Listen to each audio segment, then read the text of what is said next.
Hi guys, welcome to my YouTube channel. आज की इस लेक्चर में हम लोग पढ़ेंगे क्यों energy of isolated system constant होता है और change of energy of isolated system zero होता है। सुनने में थोड़ा कंफ्यूजिंग लगता है लेकिन है इंटरेस्टिंग। तो चलिए इसको डिकोड करते हैं और जानते हैं इसके बारे में। तो चलिए दोस्तों जानते हैं कैसे energy of an isolated system constant होता है और change of energy in isolated system zero होता है। हाउ? इस चीज को मैं टेक्निकल वे से प्रूफ करके समझाने की कोशिश करूंगा और दूसरी तरह से मैं इसको एग्जांपल देके भी समझाने की कोशिश करूंगा। तो चलिए जानते हैं पहले टेक्निकल वे से। जैसा कि हम लोग पहले भी पढ़ा है कि आइसोलेटेड का मतलब होता है आपका, इसमें तीन टाइप ऑफ फॉर्म एनर्जी पढ़ा था हमने, ओपन सिस्टम, क्लोज सिस्टम और आइसोलेटेड सिस्टम। तो आइसोलेटेड सिस्टम के बारे में हम लोग ये पढ़ा था कि neither mass nor energy can be transfer from the system. That means isolated system में हमने ये बताया गया था कि मास और एनर्जी क्या होता है, दोनों जीरो होता है। दैट मीन्स ये ट्रांसफर सिस्टम से सराउंडिंग में ट्रांसफर नहीं करता, इंटरेक्शन नहीं होता है इसमें। और आपका एनर्जी में बहुत सारी एनर्जी का फॉर्म आ सकता है, जिसमें से हीट और वर्क, ये भी आपका एक फॉर्म ऑफ एनर्जी हो गया, जो कि मेन फंडामेंटल है इसमें थर्मोडायनेमिक्स में। तो चलिए प्रूफ करके देखते हैं। According to first law of thermodynamics,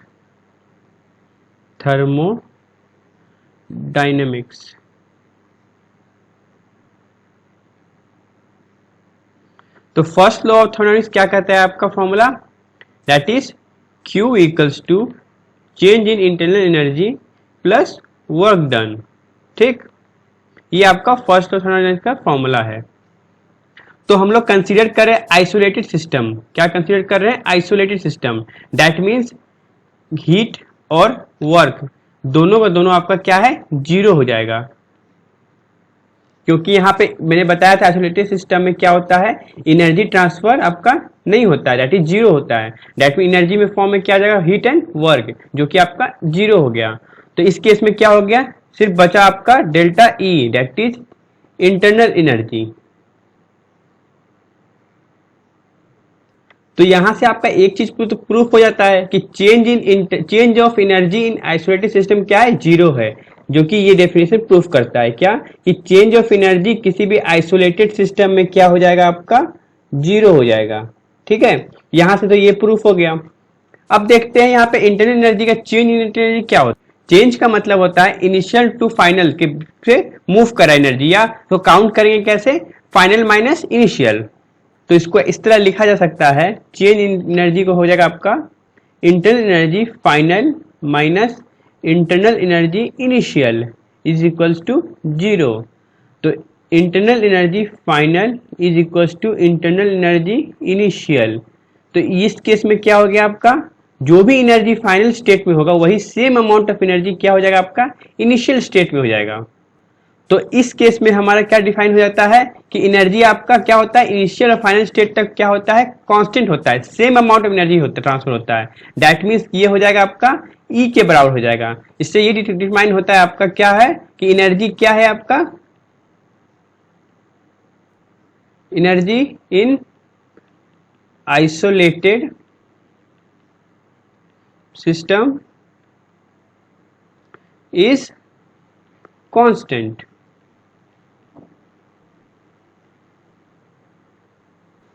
तो यहां से मैथमेटिकली प्रूफ हो गया कि change of energy in isolated system zero होता है और energy in isolated system constant होता है। चलिए इसको मैं एक तरह से एग्जांपल के तौर पर समझाने की कोशिश करता हूं। सपोज कीजिए कि मैं आपको किसी एक हार्ड सेरामिक कंटेनर में बंद कर देता हूं। सपोज इसका थिकनेस हो सकता है 1 मीटर होगा थिकनेस का, ठीक, और ये साउंड प्रूफ हो। और मान लीजिए मैं आपको इस कंटेनर में 1 घंटे के लिए रख देता हूं। ठीक है, प्रैक्टिकली देखा, आपको किसी कंटेनर, क्लोज कंटेनर में रखा जाए 1 घंटे या 2 घंटे के लिए, यू माइट गेट डाई।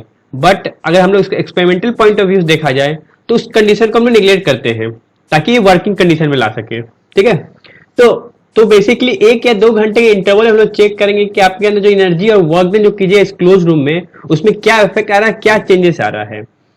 और सपोज कीजिए उस 1 घंटे के इंटरवल में अगर आप एक कॉर्नर से दूसरे कॉर्नर मूव कर रहे हैं या इधर से उधर जंप कर रहे हैं, ठीक है, तो क्या हो रहा है आपका वर्क डन कर रहे हो, क्या कर रहे हो वर्क डन कर रहे हो, यहाँ से वहां मूव कर रहे हो, उसका मतलब क्या हुआ क्लोज सिस्टम के अंदर आप वर्क डन कर रहे हो। लेकिन जो एनर्जी कंज्यूम, जो एनर्जी लग रहा है आपको मूव करने में या दौड़ने में, वो क्या हो रहा है आपका in the form of heat निकल रहा है।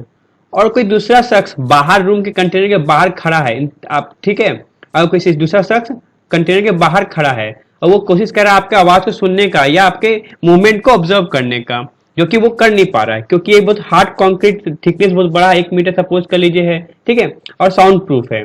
तो इस केस में क्या होगा कि आप जितना भी मूवमेंट करोगे, जितना भी हीट प्रोड्यूस करोगे इसके मूवमेंट के कारण और वर्क डन होगा, वो क्या हो जाएगा इसी क्लोज कंटेनर में सीमित रह जाएगा, ठीक है। और कोई फर्क नहीं पड़ता अगर आप यहाँ इस पॉइंट से अगर इस पॉइंट पे मूव कर रहे हो या इस पॉइंट से इस पॉइंट पे मूव कर रहे हो, ठीक है, तो भी आपका वर्क डन क्या कंसिडर करेंगे, जीरो कंसिडर किया जाएगा। और जो भी हीट जनरेट हो रहा है आपके मूवमेंट बॉडी मूवमेंट के कारण, वो भी क्या हो जाएगा आपका Q इक्वल्स टू जीरो हो जाएगा। क्यों जीरो हो जाएगा, ये मैंने बेसिकली बताया था जब वर्क डन में पढ़ा रहा था उस लेक्चर में, कि किसी भी सिस्टम में अगर कोई भी हीट या वर्क प्रोड्यूस हो रहा है, अगर बाउंड्री फिनोमेना ओकर नहीं हो रहा है या इंटरेक्शन सिस्टम और सराउंडिंग इंटरेक्शन नहीं हो रहा है, तो इस केस में क्या होता है आपका हीट और वर्क क्या होता है आपका जीरो कंसीडर करते हैं। दैट मीन्स जितना भी आप मूवमेंट कर रहे हो इस सिस्टम के अंदर, ठीक है, ये सिस्टम के अंदर मूवमेंट जो भी कर रहे हो वो सिस्टम के बाहर नहीं जा रहा है, इसका मतलब क्या हुआ आपका एनर्जी क्या हो जा रहा है आपका इस केस में जीरो हो जा रहा है, ठीक है। और जो भी आपका वर्क डन जो हो रहा है वो भी आपका क्या हो रहा है ओवरऑल मतलब एनर्जी के फॉर्म में वो भी क्या हो रहा है आपका जीरो हो रहा है।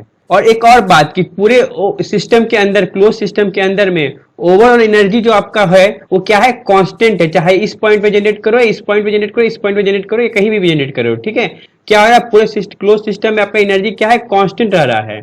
इसका मतलब ये नहीं कि आपके अंदर का एनर्जी कांस्टेंट रह रहा है, बल्कि जो एनर्जी प्रोड्यूस करो सिस्टम क्लोज सिस्टम के अंदर ये इसके अंदर वो आपका कांस्टेंट है, ठीक है, आपका बॉडी का एनर्जी नहीं, आपके बॉडी से निकलने वाला जो एनर्जी है जो वर्क डन कर रहे हो सिस्टम के अंदर, क्योंकि हम लोग इस सिस्टम को हम लोग कंसीडर कर रहे हैं, ठीक है।